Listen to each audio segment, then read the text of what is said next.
أعوذ بالله من الشيطان الرجيم. بسم الله الرحمن الرحيم. إنما يأمركم بالسوء والفحشاء وأن تقولوا على الله ما لا تعلمون. وسپدی آیات کې الله تبارک وتعالى دا هغه دشمنی د ښکاروالی دلیل بیانوي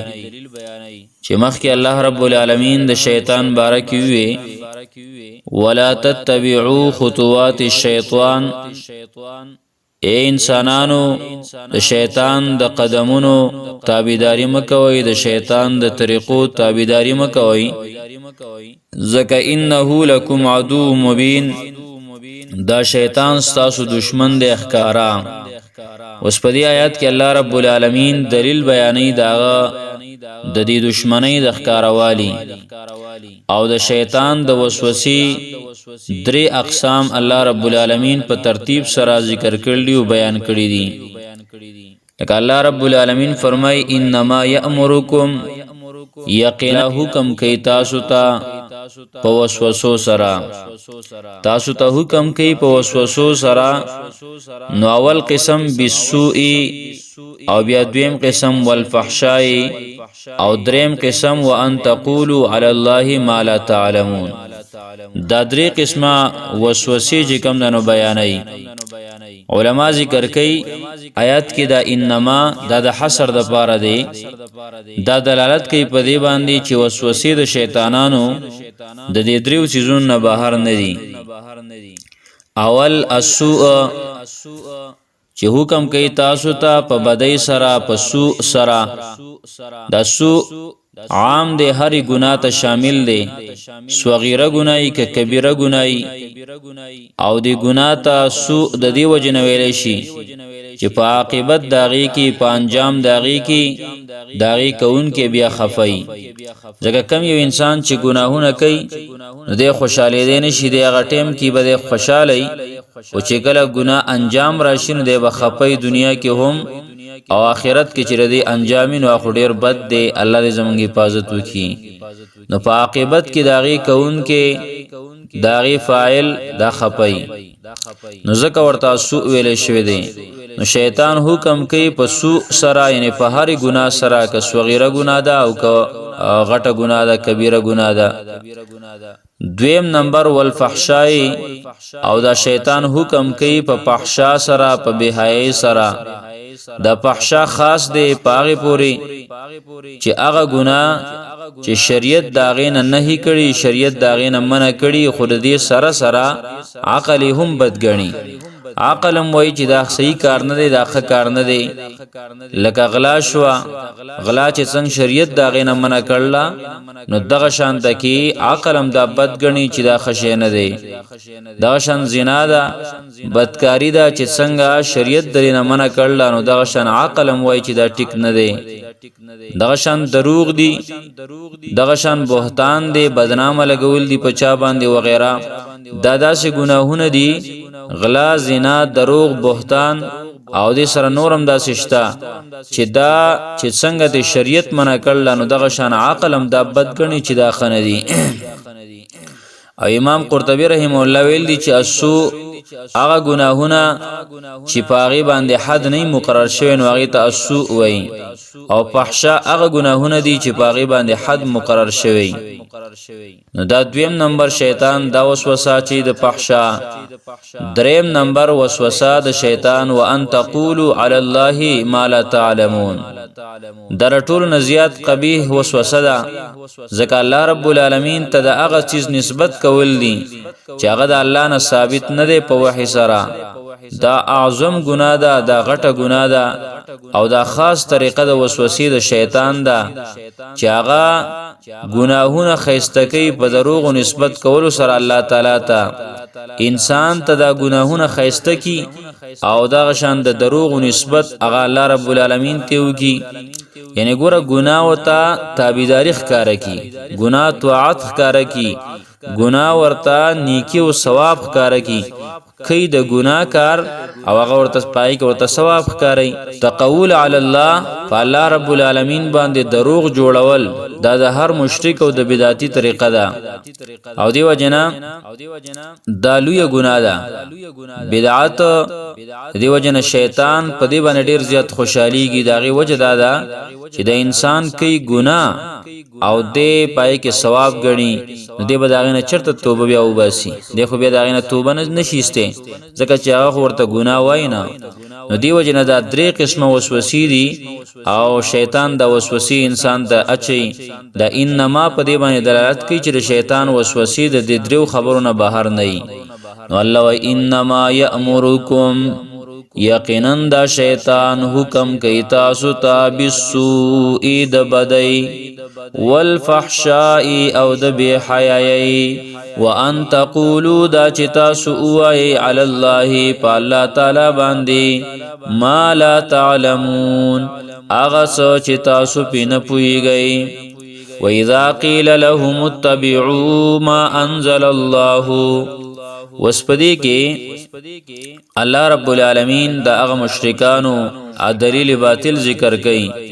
چې په عمل د مشرانو باندې یو دلیل نیولیو چیرې زمنګ مشرانو موږ تر ویل دي او زمنګ مشران هغه عالمانو غره خلقو او موږ داغي تابعداري کوو او روایتو کې راځي چې نبی علیہ الصلوۃ والسلام يهوديانو ته د دین اسلام دعوت ورک نو هغه ویل چې زمنګ مشران ډېر عالمانو غره خلقو موږ داغي تابعداري کوو نو الله د آیات نازل ک و اذا قيل لهم او کله چې ویل شي لهم دیوتا اتبعوا تابعداریو کما انزل الله دا هغه څه چې را لېګلې دی الله تعالی الله رب العالمین چې سره لېګلې دي نو داغي تابعداریو کوي قالوا نوایدیو بل نتبعو بلکې مونږه تابعداري کوو ما دا هغه څه الفینا چې مونږ مندلې دي علیه پاغي باندې آبا انا خپل مشران خپل پلار نیکه الفینا لیدلم دی مندلم دی پاغي باندې خپل مشران الله رب العالمین فرمای اولو کان آباؤهم اگر کو پلاران د دیو پلار نیکتی مراد دی اگر کو پلار نیکد دیو لا یاقلون شیئا چې نه پویدل په هیڅ شی باندې ولا يهتدون او نه پسملارو نه په هیڅ شی باندې پویدل او نه پسملارو مطلب دا دی چې دا هغه مشر تابعداري پکار ده چې هغه د قران او د حدیث موافق خبره کوي لا طاعت لمخلوق فی معصیه خالقه د مخلوق تابعداري او په وخت کې نه کې چې د خالق نافرمانی راځي د الله رب العالمین نافرمانی راځي او داسې آیاتونه چې پای کې د مشرکانو دغه دلیل ذکر شوی د دې جاهلانو د باطل دلیل بیان شوی نو قران کریم کې په ډیرو آیاتونو کې داشتا لکه سورته مائده آیت نمبر 104 کې وَإِذَا قِيلَ لَهُمْ تَعَالَوْا إِلَى مَا أَنزَلَ اللَّهُ وَإِلَى الرَّسُولِ قَالُوا حَسْبُنَا مَا وَجَدْنَا عَلَيْهِ آبَاءَنَا أَوَلَوْ كَانَ آبَاؤُهُمْ لَا يَعْلَمُونَ شَيْئًا وَلَا يَهْتَدُونَ الله رب العالمین فرمای کله چې دیو ته ویلې شي چې راشي هغه صدا چې الله را لېګلی او راشي تابعداري د پیغمبر ته نو دی وای زمنګ د پاره پوره دی هغه څه چې منګه پاغي باندې خپل مشران مندلې دي او خپل مشران مونږ لیدلې پاغي باندې نو بس هغه زمنګ د پاره پوره دی زمنګ د پاره دغه دین پوره دی د مشرانو د پلار نیکه الله وای اگر چې رتیو مشران پلار نیکه په هیڅ شی باندې نه پویده او نه پسملار باندې نو سوره مائده 104 کې دا شان سوره لقمان آیت نمبر 21 کې دا ذکر شوی دی و اذا قيل لهم اتبعوا ما انزل الله قالوا بل نتبع ما وجدنا عليه آباءنا اولو كان الشيطان يدعوهم الى عذاب السعير کله چې دیو ته ویل شي چې تابعداریو کوي دا هغه څه چې را لېګلی دی الله وای دیو بلکې مونږ تابعداري کوو دا هغه څه چې مونږ مندلې پاغي باندې خپل مشران او خپل مشران هم پس باندې لیدل دی مندل دی بس حق تابعداري کو پاغي پسیزو الله وای اگر چې شیطان دیو لرا بلی عذاب دا غور سوزون کی لمبو ولا اورتا سورۃ لقمان 21 نمبر آیت کې دا بیان شو دغه شان سورۃ زخرف آیت نمبر 22 او 23 کې تکالتا الله رب العالمین فرمایي بل قالوا انا وجدنا آباءنا على امه وانا على آثارهم مهتدون بلکې دی وای چې موږ مندل خپل مشران خپل پلار نیکه په یو طریقه باندې او موږ داغي په نقش قدم باندې اقتدا کوونکیو هدایت مندونکیو موږ پاغي پسې روانیو والله وی وكذلك ما ارسلنا من قبلك في قرية من نذير الا قال مترفوها انا وجدنا آباءنا على امه وانا على آثارهم مقتدون الله کم پیغمبران چې مالی گلی دي نو هر یو پیغمبر ته هغه مست خلقو هغه متکبر خلقو هغه باطل خلقو دق ویل دي چې منګه خپل مشران خپل پلار نیکه په کومه طریقه باندې لیدل دي بس منګه پاکه پس روان یو بلې طریقې پس نزو نو لہذا چې کله پلار نیکه د چا او دغه شان مشر لیډر د چا هغه په باطل باندې او په غلطه باندې او د قران او د حدیث موافقی خبره نه کوله نو دا غي تابعداري او بیان کې هغه پسې باور پسې کېږي نه په باطلو کې بداغي خبره نه مانی ها چې مثال په تور باندې ستایو مشر دی ستایو لیډر دی ستا پلار دی نکدي دی او مشران دی هغه صحیح او هغه صحیح خبرې کولې د قران او د حدیث موافق خبرې کولې نو بیا د هغه نظریه کې بیا د هغه خبره معنا لکه سورۃ یوسف 37 نمبر آیات او 38 نمبر آیات کې الله تبارک وتعالى د یوسف علیه السلام خبره کوي 37 آیات د نیمنا خواله انی ترکت ملت قوم لا یؤمنون بالله وهم بالآخرة هم کافرون